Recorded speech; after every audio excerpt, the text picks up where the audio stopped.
Yo, do you want to see a bar of gold? Because I have one. Kodak Gold in 120. I am super stoked about seeing this because this is not something brand new as far as Kodak Gold goes. If you've ever seen something like this is the same thing, the same flavor, except this is 35 millimeter, and now we get it into Pro Packs into 5 beautiful rolls of Kodak Gold 120 in medium format, which is awesome. I'm super stoked. This came from the guys at Moment, so thank you to Moment, but I just want to show you that I'm super stoked about this. Now, there's a lot of benefits to this kind of film stock, and that's what I wanted to talk to you about in this video, is if you're considering picking up another film stock or you're getting into film photography, why you might want to consider Kodak Gold in 120.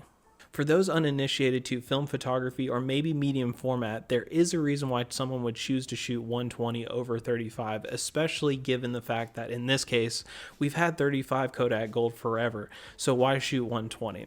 Well, typically the reason why you would shoot medium format is the fact that you get a larger negative, which gives you a larger image. Yes, you're going to get less photos on a roll, but realistically, we're talking about a bigger image that you can kind of potentially do more with. So that's just an aside for the people that are wondering like why you would shoot 120 when it was available in 35 originally anyway. More than just negative size, however, there are other reasons why you might want to shoot 120, but for this video specifically, we're kind of talking about why you would choose Kodak Gold 200 in 120 versus maybe in 35 or maybe some other film stock altogether. And for me, there's two very specific reasons. So those are the things that I want to tell you about and maybe help you choose whether you're going to pick up your next Pro Pack yourself or maybe you're going to leave it on the shelf. So let's talk about the first thing. So the first thing that I think about when it comes to picking up a new film stock, especially when we're talking about medium format, which is already a pretty expensive kind of subset of film photography, is the actual cost of the stock itself. Now, Kodak Gold in 120, in my opinion, does a great job because it beats a lot of competitors. And I want to give you an example using the Moment store as a direct example of cost for Kodak Gold 200 in 120. So when we're in the Moment store directly, we can see that Portra cost about $80 for a Pro Pack, which is 5 rolls, of course. And then Kodak Gold is about $45. So that alone kind of tells you what I'm talking about in this video, in the fact that cost matters when it comes to Kodak Gold.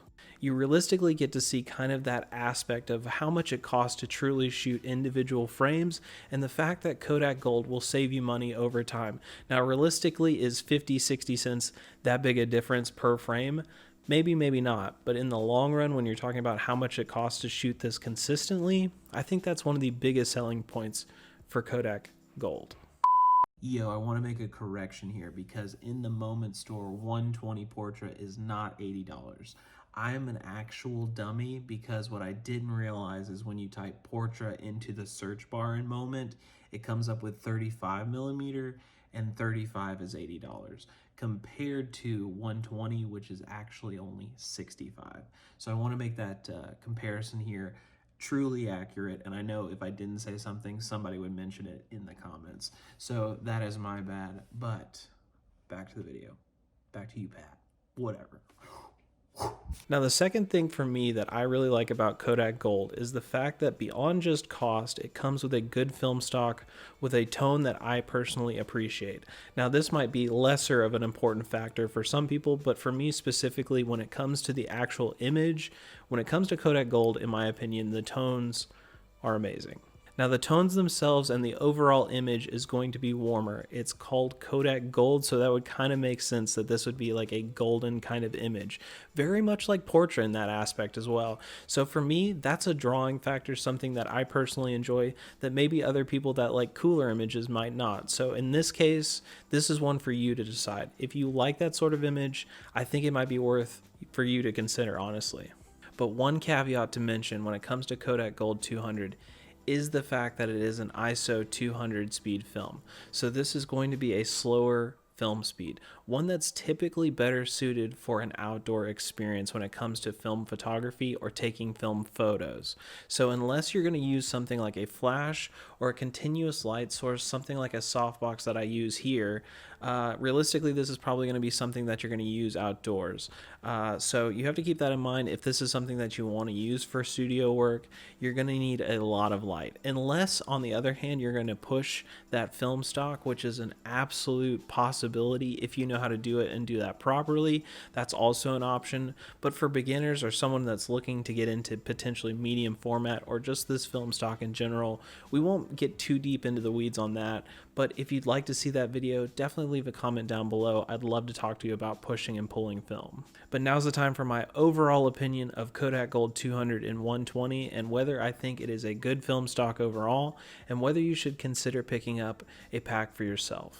So in my opinion, overall, I think this is a great film stock, not only for beginners, but also for those who are already shooting medium format. Those average shooters are going to enjoy it just as much, in my opinion. The reason is because this is a film stock that is affordable and one that is available and one that is amazing for what you're getting. In my opinion, when it comes to a company putting out a product, I don't like seeing always just the top tier products making waves. I like seeing those things that are affordable for all kinds of shooters that want to get out there and make film photos. And I think, in my opinion, Kodak Gold in 200 for the 120 format does just that. But of course, don't take it just from me. Let me know in the comments below what you think about this film stock. Is it something that you'd like to try? Is it something you have tried? And if you haven't and you want to know more, let me know all of those thoughts down in the comments below. Let me know what you're thinking about when it comes to Kodak Gold. If you're thinking about picking up some, I would love to talk about it. And hopefully while you're on your way down to the comments section, you will check out the video description for this video, because I have my usual socials link for TikTok, Instagram, and Twitter, as well as a link to all of the film stocks from Moment directly. So go check them out as well. And beyond all of that, I'm going to hit you with my typical peace out, and I will see you guys in the next one. Thank you for checking this one out. See you guys later. Peace.